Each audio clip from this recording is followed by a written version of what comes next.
Millennials are about to receive the largest wealth transfer in history. Over the next 20 years, more than $100 trillion will be passed down from parents to their children. It sounds almost too good to be true, and that's because it is. Because for most, the money will arrive too late. Others will receive far less than expected, and for some, that money will never arrive at all. So today, we'll show you why the so-called great wealth transfer is nowhere near as great as it seems, who will actually receive the money, and how millennials are getting royally screwed. My name is Nick, and you're watching the Finance Bureau.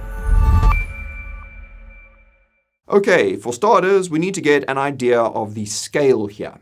It's estimated that around $124 trillion worth of assets will be handed down by older Americans to their heirs and charities between now and 2048, according to a report by Cerulli Associates. Around $18 trillion is set to go to charity, leaving a whopping $105 trillion to be passed down, mostly through inheritance. And this makes it the single biggest intergenerational transfer of wealth in human history. Now, the majority of that $105 trillion is expected to be handed down to Generation X, which is those born between 1965 and 1980, and Millennials, which is those born between 1981 and 1996. Specifically, Gen X are expected to receive around $39 trillion, while Millennials are expected to inherit roughly $46 trillion. But why is the amount being passed down at record highs? Well, there are three main factors at play over here. The first is basic adjustment for inflation. In 2020, it was projected that baby boomers, those born between 1946 and 1964, and the silent generation before them, would pass down around $84 trillion. And that number has since been, should we say, inflated to over $100 trillion. And the second reason is that asset prices have exploded over the past few decades, especially housing and equities. Asset prices exploded also more recently too, between 2020 and 2023 during the pandemic. Equities grew by 27%, while real estate grew by 39%. And during that time, total US household wealth leapt from $108 trillion to $154 trillion. And the third reason is that older generations have come to control a growing share of total wealth in the US, larger than the rest of the US population. In 2020, they held 54% of US wealth. Just 3 years later, that share has grown to 61%. In any case, for many millennials struggling to stay afloat, this wealth transfer feels like an answer to their prayers. With over $100 trillion changing hands in the coming years, they'll finally be able to pay off debt, buy a house, and build some retirement savings. No need to worry then, because they will be rescued by their parents' homes and investments. But as I alluded to earlier, the reality isn't quite that. Before I tell you why, though, you need to know about the Finance Bureau Weekly Newsletter. And that's where we break down the biggest developments in global news, markets, commodities, economics, and monetary policy, telling you how it could affect your paycheck or your portfolio. It's completely free, and all you need to do is click the link in the description or scan this QR code on the left of your screen. And now, back to the video. So then, why isn't the great wealth transfer as great as most people think? Well, when people imagine receiving an inheritance, they often picture it arriving during the years when the money would have the greatest impact, buying a first home, starting a business, or investing early to take advantage of decades of compounding growth. But the thing is, guys, inheritance usually arrives much later. Remember when I just said that the great wealth transfer will happen between now and 2048? Well, by then, today's millennials will be between 52 and 67 years old. And that means they'll inherit this wealth long after the most important and challenging years of their lives. They'll likely already have raised a family, bought a home, and built wealth in some other way. And add into that mix, people are living longer than ever. Global life expectancy has risen dramatically over the past few decades.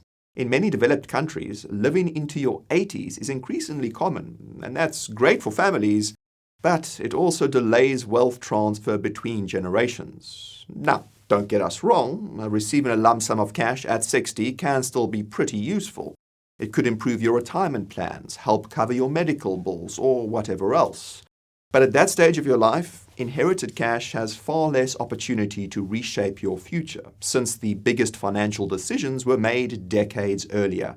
The timing of wealth matters almost as much as the amount, if not more. Time is arguably the most valuable asset in investing, since it gives your assets the space they need to really grow the way you want them to.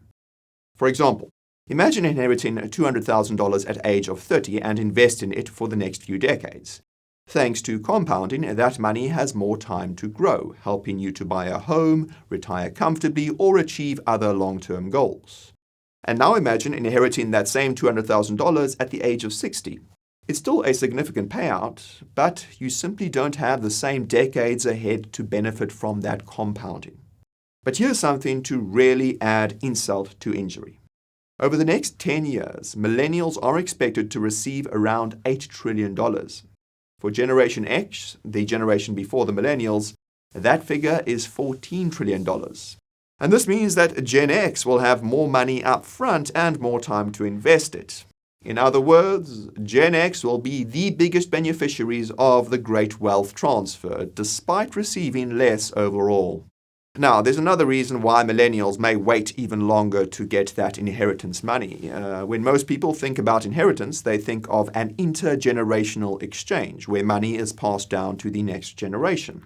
But for most families, wealth doesn't move down, it moves sideways. It moves intragenerationally instead.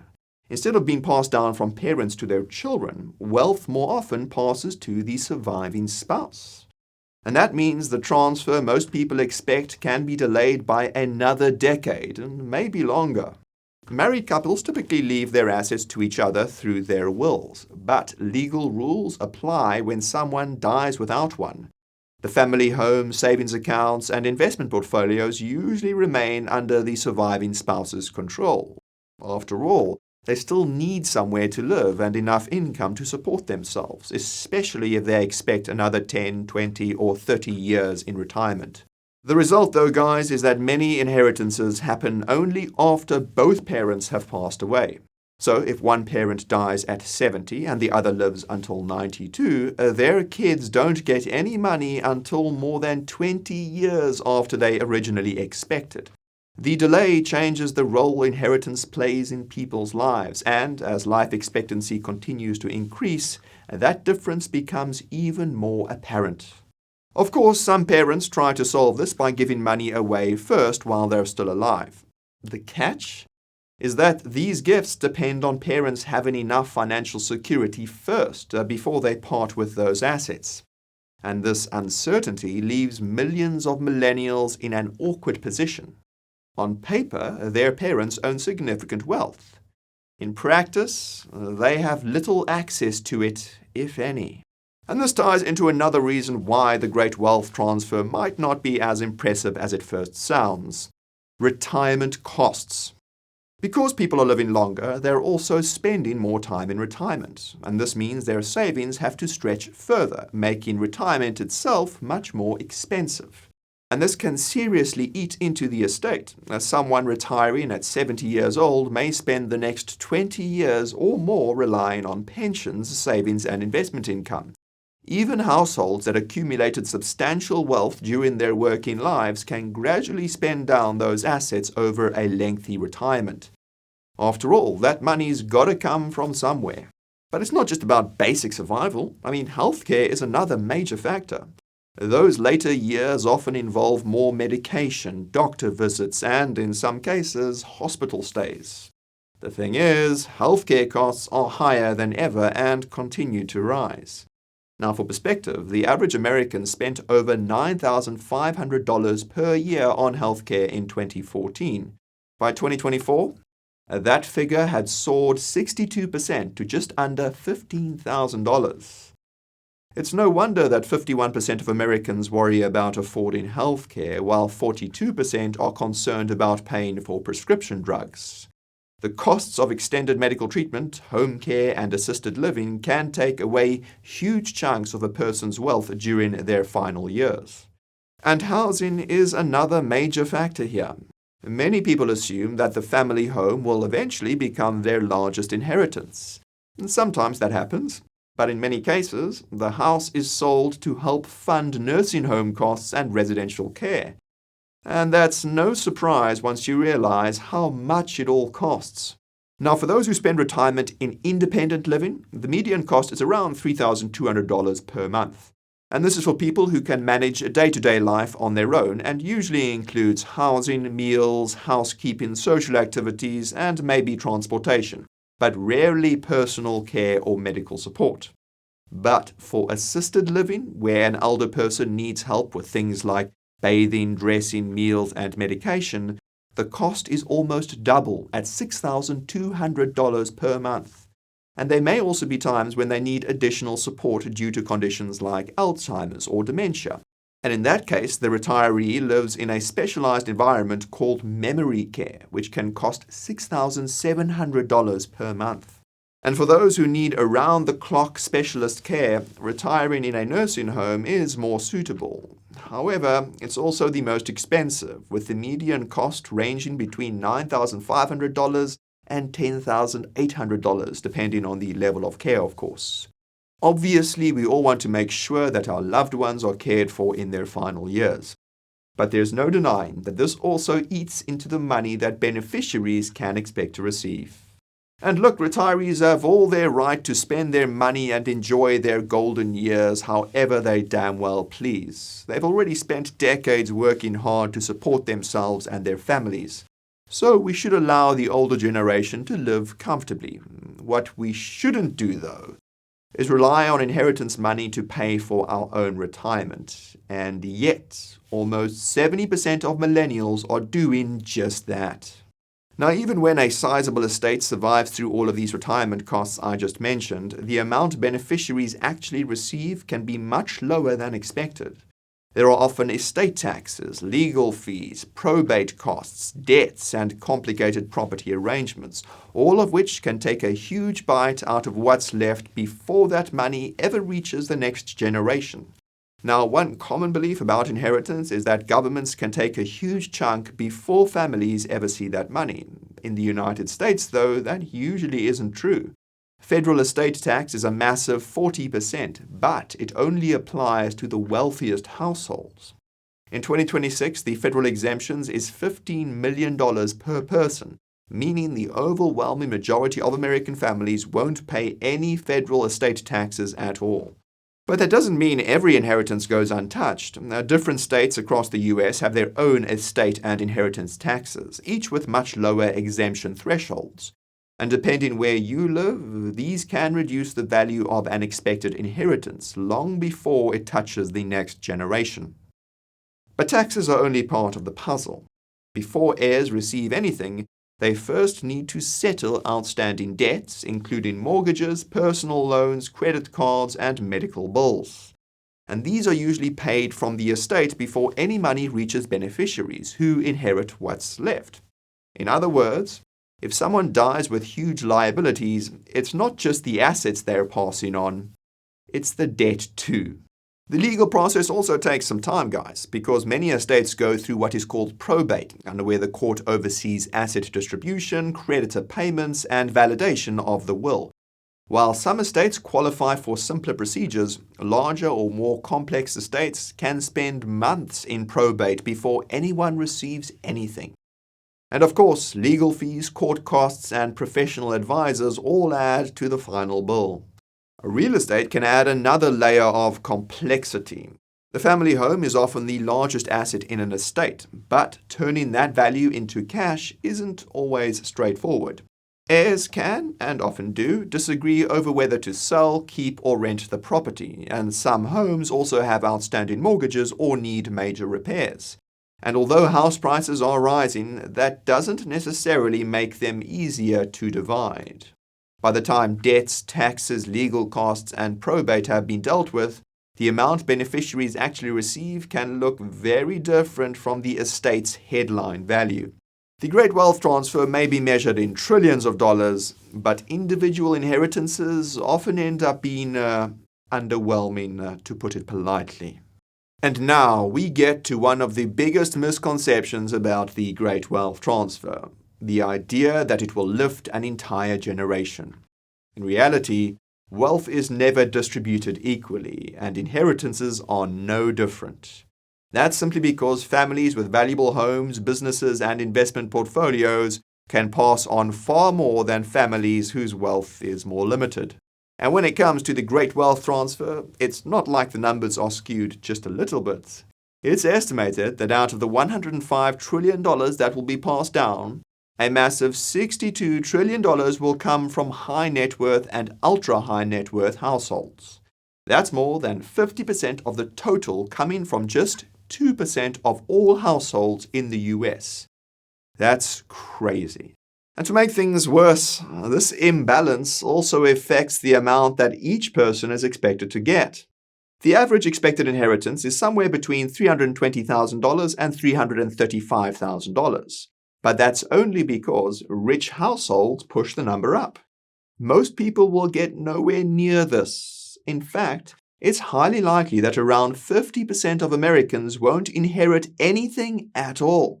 But that doesn't mean that middle-class families won't leave an inheritance of some kind. Many will pass on homes, retirement accounts, or savings that make a genuine difference to their children.